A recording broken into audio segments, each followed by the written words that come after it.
Class 12th subject physics chapter 7 नाम है प्रत्यावर्ती धारा। इंग्लिश में कहते हैं अल्टरनेटिंग करंट। तो आज का हमारा टॉपिक है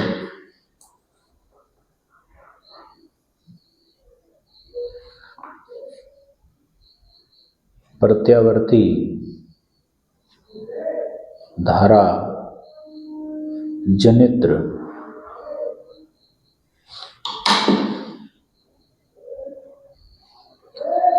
या इसे कहते हैं डायनमो।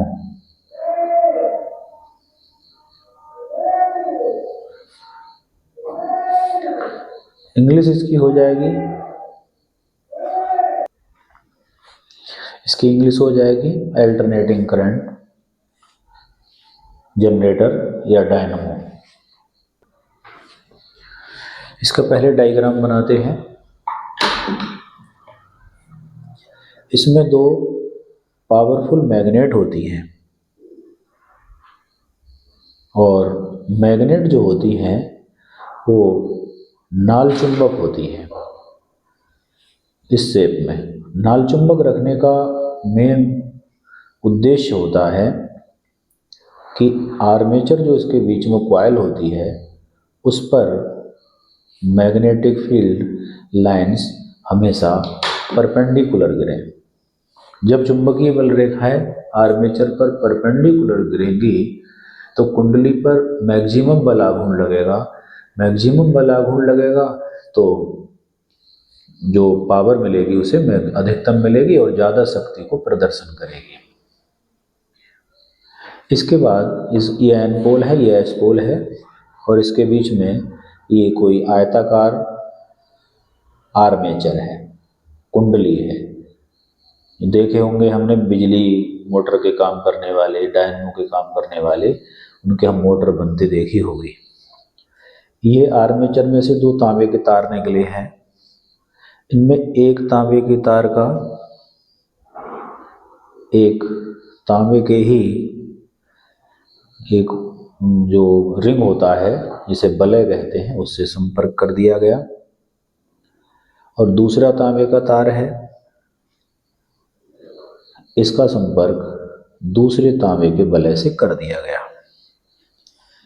और ये तांबे के जो बलय हैं यहाँ कार्बन के ब्रश होते हैं, उनसे होकर यहाँ आउटपुट का तार निकाल दिया। इस तरह से यहाँ एक बल्ब लगा दिया देखने के लिए कि विद्युत बन रही है या नहीं बन रही है। ये एक रेखा चित्र हो गया। ये आर्मेचर के बीच में जो अक्स हो जाएगी, जो हम देखते हैं सॉकेट सा निकला रहता है उसका पहिए की रॉड, वो उसकी एक्सिस कहलाएगी, अक्स कहलाएगी। ये हो गए चुंबक, ये हो गई आर्मेचर। आर्मेचर को और हम क्या कहते हैं, कुंडली। ये तांबे के बलय, बलय माने छल्ला या रिंग, और ये कार्बन के ब्रश। उसकी सॉकेट में चाल आ जाती है थोड़ी, तो कहते हैं कि इसके बुश घिस गए और वो नया डलवा दो फिर चाल बंद हो जाएगी। जैसे साइकिल के पहिए में गोली कट जाए तो पहिए में चाल आ जाती है, ऐसी बुश के कटने पर इसकी सॉकेट में चाल आ जाएगी। तो सबसे पहले हम इसको डिफाइन करेंगे, आखिर होता क्या है, इसे डिफाइन कर रहे हैं। किसे कहेंगे हम प्रत्यावर्ती धारा जनित।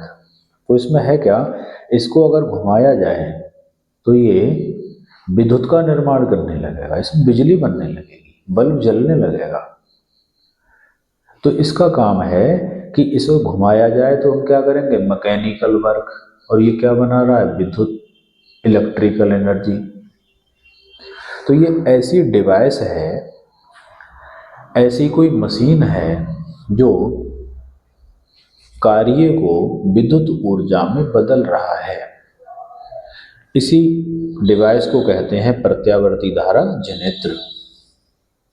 केवल जनित्र की डेफिनेशन, वह युक्ति, वह यंत्र जो कार्य को विद्युत ऊर्जा में बदलता है उसे जनित्र कहते हैं, जनरेटर कहते हैं। जनित्र दो प्रकार के होते हैं, एसी जनरेटर और डीसी जनरेटर। एसी जनरेटर हम देखते हैं कहीं कॉलेज में, शादी विवाह में देखे होंगे, बारात घरों में जनरेटर, लाइट चली जाए तो उसका यूज करते हैं, वो एसी जनरेटर है। लेकिन ट्रैक्टर में, कार में जो उसकी बैटरी को चार्ज करता है वो होता है डीसी जनरेटर, उसे हम डीसी डायनमो भी कहते हैं। तो यहाँ फिलहाल हम एसी डायनमो पढ़ रहे हैं। तो डेफिनेशन हो जाएगी, वह युक्ति या यंत्र जो कार्य को विद्युत ऊर्जा में बदलता है उसे जनित्र कहते हैं। जनित्र इंग्लिश होती है जनरेटर। जनरेट माने उत्पन्न करना। क्या उत्पन्न करना? विद्युत उत्पन्न करना। ये दो प्रकार के होते हैं, एसी जनरेटर और डीसी जनरेटर। हमारे इस सिलेबस में, कोर्स में कौन सा है? AC generator. डेफिनेशन तो हो गई, अब डिफाइन की जगह हमने लिख दिया डेफिनेशन, क्योंकि हमने सुना दी, बता दी। अब इसका प्रिंसिपल क्या है, सिद्धांत क्या है, जरा उसे देख लें। जब कोई चीज का आविष्कार होता है तो किसी न किसी सैद्धांतिक रूप में, किसी नियम को लेकर, साइंस के किसी नियम को लेकर जब किसी मशीन को बना रहे हैं तो उसका कुछ सिद्धांत तो होगा। सिद्धांत क्या है? सिद्धांत ये है कि लेसन नंबर 6 में फैराडे ने नियम दिए थे, विद्युत चुंबकीय प्रेरण के नियम। उसमें था कि जब किसी कॉइल को मैग्नेट के पास चलाया जाएगा तो उस कॉइल में एक प्रेरित विभवांतर उत्पन्न हो जाएगा, और अगर सर्किट कंप्लीट है तो उसमें धारा बहने लगेगी। अगर ये तार यहाँ से काट दिए जाएं और कॉइल घुमाई जाए, वोल्टेज तब भी बनेगा, लेकिन अगर सर्किट कंप्लीट है, धारा तभी बहेगी। तार काटने पर केवल वोल्टेज बनेगा, करंट नहीं बहेगी। करंट तब बहती है जब सर्किट कंप्लीट होता है। खैर,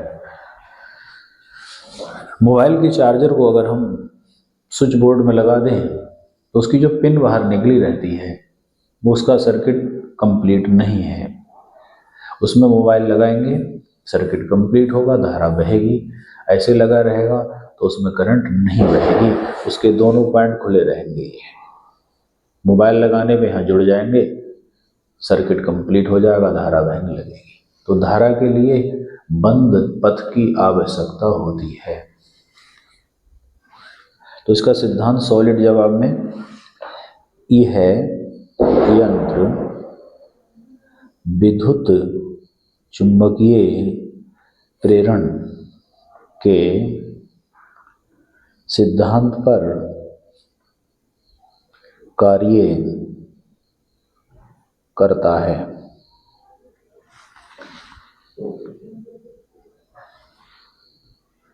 विद्युत चुंबकीय प्रेरण के सिद्धांत पर कार्य करता है।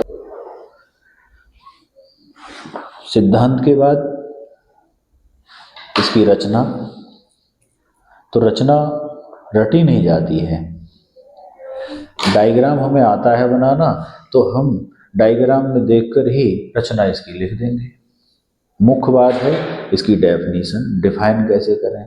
वह यंत्र जो कार्य को विद्युत ऊर्जा में बदलता है उसे जनित्र कहते हैं।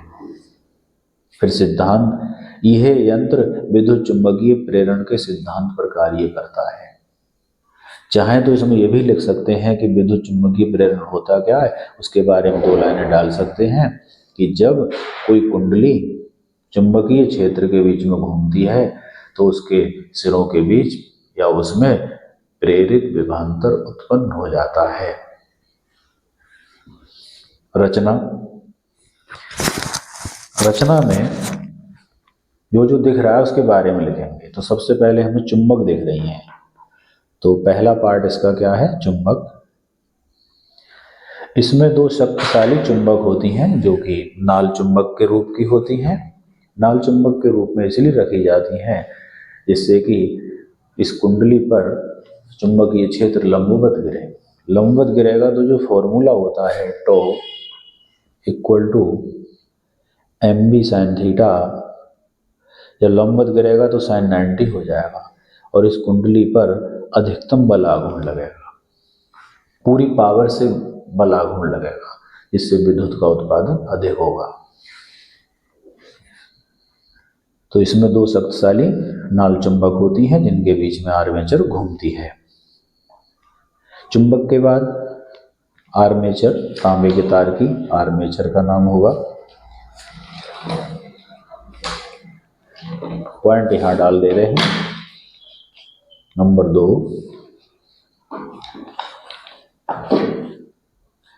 आर्मेचर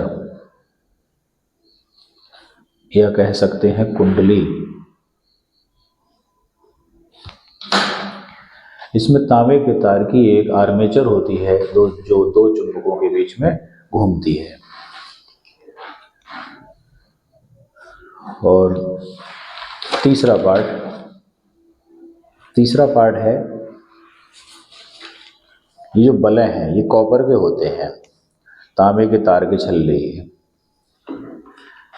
इन बलें का संपर्क किससे होता है, कुंडली से आने वाले तांबे के तारों से।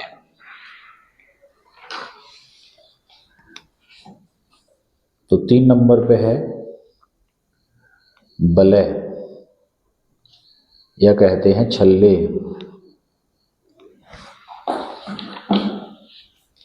इसमें तांबे के तार के 2 छल्ले होते हैं जिनका संबंध कुंडली से आने वाले तारों से होता है और ये बलें कार्बन की जो ब्रिश होती हैं उनको स्पर्श करते हुए चलते हैं। ये जो बलें हैं, ये बलें जब आर्मेचर घूमेगी तो घूमने पर ये बलें गोल गोल घूमेंगे और घूमेंगे, इसको टच करेंगे और यहाँ टच होने से ही करंट इस तार में जाएगा। अगर ये तांबे के छल्ले ना लगाए जाते, ये तार सीधे यहाँ लगा दिए जाते लाल टुकड़े पर, कार्बन के ब्रश पर, तो जब आर्मेचर घूमती तो घूमने पर ये तारों में दोनों में लपेटन आ जाती। लेकिन इनका संबंध छल्ले से किया और छल्ला साथ ही साथ क्या करेगा, घूमेगा, तो लपेटन नहीं आ पाएगी। इनके बाद कार्बन के जो ब्रश होते हैं उनसे होकर जो 2 तार निकले हैं बाह्य परिपथ के लिए संपर्क कर दिया जाता है। कार्बन हमारा एक अर्धचालक है। कार्बन के ब्रश से स्पर्श होकर तांबे के छल्ले घूमते हैं और ये घिस भी जाते हैं समय के साथ साथ। तो कार्बन के ब्रश का उपयोग है कि ये छल्ले इसी से टच होकर चलेंगे और जो बाह्य सर्किट के लिए तार निकला है वो कार्बन के ब्रश में होके ही निकला है, यहीं से निकाला गया है। अब इसकी कार्यविधि चित्र से ही समझेंगे। रचना में तो कोई खास बात होती नहीं, रचना में जो इसमें लगा है उसका वर्णन किया जाएगा। महत्वपूर्ण बात होती है कि इसको डिफाइन कैसे किया जाए, होता क्या है, सिद्धांत क्या है, 2 बातें, और तीसरा इसकी वर्किंग, कार्यविधि। तो कार्यविधि पहले मैं मौखिक बता रहा हूँ, चित्र से समझेंगे। कोई भी जनरेटर हो तब बिजली बनाएगा जब उसका पहिया घूमेगा, अगर रुक जाए, खड़ा हो जाए तो बिजली नहीं बनाएगा। घूमेगा तभी उसके चुंबकीय फ्लक्स में चेंज होगा, फ्लक्स में चेंज होगा तो प्रेरण की घटना होगी, तभी वोल्टेज बनेगा। तो कार्यविधि की पहली लाइन, जब इस आर्मेचर कुंडली को घुमाया जाता है तो चुंबकों के बीच में चुंबकीय फ्लक्स को ये कुंडली काटती है, उसमें परिवर्तन होता है। परिवर्तन होने के कारण इस कुंडली में प्रेरित विभवांतर उत्पन्न होता है, वोल्टेज उत्पन्न होता है। जब वोल्टेज बनेगा, सर्किट कंप्लीट है, तो इसमें धारा बहने लगती है। अब धारा बहेगी तो क्या प्रारूप रहेगा उसके बहने का? हम मान लेते हैं कि ये कुंडली इधर क्लॉकवाइज घूम रही है, इधर से इधर को, ये वाला सिरा ऊपर को आ रहा है, ये वाला सिरा नीचे जा रहा है, और कॉइल का मैंने नाम रख दिया P Q R S। तो इसकी PQ भुजा ऊपर को उठ रही है और RS भुजा नीचे जा रही है, इस तरह से। तो जब आर्मेचर क्लॉकवाइज घूमी तो ये RS भुजा किधर गई? नीचे। तो फ्लेमिंग के दाएं हाथ राइट हैंड रूल, प्रेरित धारा की डायरेक्शन हम फ्लेमिंग के दाएं हाथ के नियम से निकालते हैं, और चुंबकीय बल की दिशा फ्लेमिंग के बाएं हाथ के नियम से निकालते हैं। तो यहाँ करंट की डायरेक्शन देखनी है तो फ्लेमिंग राइट हैंड रूल देखेंगे।